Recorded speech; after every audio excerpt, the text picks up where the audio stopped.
नमस्कार, मैं कपिल शर्मा आप सभी का अपने YouTube channel Hindi net achiever में हार्दिक अभिनंदन करता हूं। आज का हमारा टॉपिक है भारत की राज्य व्यवस्था। ये एम लक्ष्मीकांत की बुक से लिया गया है टॉपिक और कोट संस्करण है, छठा संस्करण है। टॉपिक आज का हमारा क्या है? भारत की राज्य व्यवस्था। भारत की पॉलिटिक्स कैसी है उसके ऊपर हम चर्चा करेंगे। मेरे चैनल को सभी सब्सक्राइब कर लेना।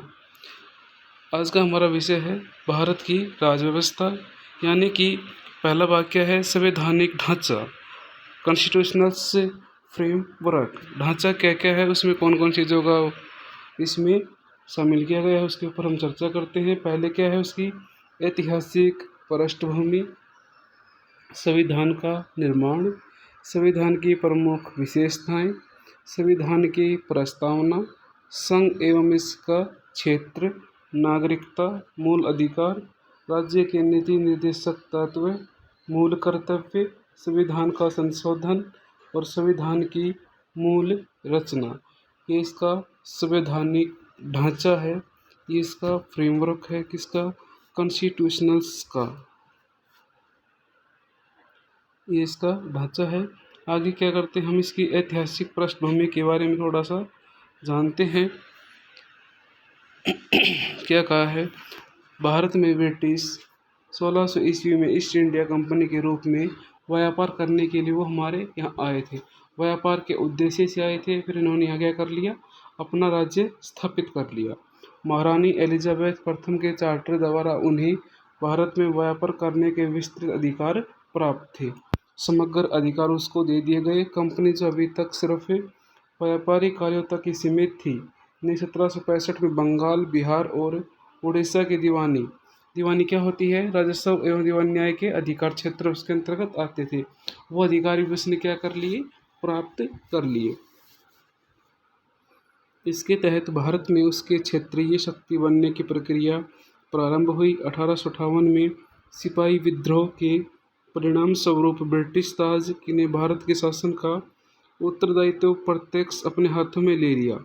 यह शासन 15 अगस्त 1947 में भारत की स्वतंत्रता प्राप्ति तक अनवरत रूप से क्या रहा? जारी रहा। इसका ढांचा क्या है, ऐतिहासिक पृष्ठभूमि क्या है, उसके ऊपर देखिए मोटा मोटा क्या है। 1600 ईस्वी में ईस्ट इंडिया कंपनी भारत में आई। किस उद्देश्य से आई थी? व्यापार के उद्देश्य से आई थी।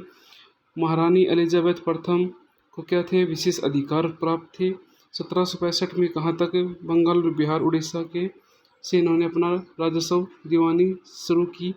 और 1858 में सिपाही विद्रोह के परिणाम स्वरूप ब्रिटिश ताज भारत के शासन का क्या हो गया? उत्तरदायित्व प्रत्यक्ष अपने हाथों में ले लिया। पहले अप्रत्यक्ष था, उसके बाद क्या ले लिया? प्रत्यक्ष रूप से ले लिया गया। ठीक है, इसकी ऐतिहासिक पृष्ठभूमि है। स्वतंत्रता मिलने के साथ ही भारत के एक संविधान की आवश्यकता महसूस हुई। क्या हुई? महसूस हुई। थोड़ा है इतिहास से क्या हुआ? अब भारत की राज्य व्यवस्था किस प्रकार से निर्मित हुई, उसका ढांचा किस प्रकार से विस्तृत हुआ, उसके ऊपर हम चर्चा कर रहे हैं। यहाँ इस को अमल में लाने के उद्देश्य से 1946 में एक संविधान सभा का गठन किया गया। 26 जनवरी 1950 को संविधान अस्तित्व में आया। यद्यपि संविधान और राज्य व्यवस्था की अनेक विशेषताएं ब्रिटिश शासन से ग्रहण की गई, तथापि ब्रिटिश शासन में कुछ घटनाएं ऐसी थी जिसके कारण ब्रिटिश शासित भारत में सरकार और प्रशासन की विविध रूपरेखा निर्मित की गई। इन घटनाओं ने हमारे संविधान और राजतंत्र पर गहरा क्या किया? प्रभाव छोड़ा। इसकी विस्तृत व्याख्या 2 शीर्षकों के अंतर्गत कालक्रमबद्ध रूप से यहाँ दी गई है। कंपनी का शासन कब तक था? 1773 से 1858 तक था। सम्राट का शासन 1858 से 1947 तक था। कंपनी का शासन 1773 से 1858 तक। 73 में एक रेगुलेटिंग एक्ट जारी किया गया था। उसका उद्देश्य क्या था? भारत में ईस्ट इंडिया कंपनी के कार्यों को नियमित और नियंत्रित करने की दिशा में ब्रिटिश सरकार द्वारा उठाया गया क्या था? ये पहला कदम था, पहला स्टेप्स था। इसके द्वारा पहली बार कंपनी के प्रशासनिक और राजनीतिक कार्यों की मान्यता मिली और भारतीय केंद्रीय प्रशासन की नींव रखी गई। सेकंड में बताया गया है।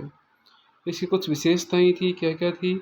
इस अधिनियम के द्वारा बंगाल के गवर्नर को बंगाल का गवर्नर जनरल पद नाम दिया गया। उसकी सहायता के लिए 4 सदस्यीय कार्यकारी परिषद का गठन किया गया। ये क्या है, उल्लेखनीय है। इसके पहले गवर्नर कौन थे? लॉर्ड वारेन हेस्टिंग्स थे।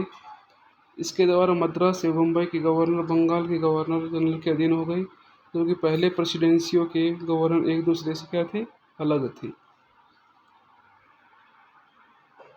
अधिनियम के अंतर्गत कलकत्ता में 1774 ईस्वी में एक उच्चतम न्यायालय की स्थापना की गई, जिसमें मुख्य न्यायाधीश और 3 अन्य न्यायाधीश थे। इसके तहत कंपनी के कर्मचारियों को निजी व्यापार करने और भारतीय लोगों को रिश्वत लेना प्रतिबंधित कर दिया गया। क्या कर दिया गया? उपहार में रिश्वत लेना भारतीय लोगों से। अगर कोई विदेशी यानी कि अंग्रेज इनसे रिश्वत और उपहार लेता था तो क्या करता था? उन पर जुर्माना यानी उनको बैन कर दिया गया था। इस अधिनियम के द्वारा ब्रिटिश सरकार का कोर्ट ऑफ डायरेक्टर्स कंपनी की गवर्निंग बॉडी होती है, के माध्यम से कंपनी का नियंत्रण सशक्त हो गया। इसने भारत में इसके राजस्व, नागरिक और सैन्य मामलों की जानकारी ब्रिटिश सरकार को देना आवश्यक कर दिया। 1781 का संशोधन अधिनियम रेगुलेटिंग एक्ट ऑफ 1773 की खामियों को ठीक करने के ब्रिटिश संसद ने एक अमेंडिंग एक्ट ऑफ 1781 पारित किया, जिसे बंदोबस्त कानून के नाम से जाना जाता है। इस कानून में लिखित विशेषताएं थी जो कि हम अगली क्लास में इसको विस्तार पूर्वक पढ़ेंगे। यह थी भारत की राज्य व्यवस्था, इसकी ऐतिहासिक पृष्ठभूमि। इसको 2 हिस्सों में बांटा गया था, 1857 तक का हिस्सा और 1957 से 1947 तक का हिस्सा। इस प्रकार इसको डिवाइड किया गया था। तब तक के लिए खुश रहिए, मुस्कुराते रहिए, जीवन में आगे बढ़ते रहिए। जय हिंद, जय भारत, जय हिंदुस्तान।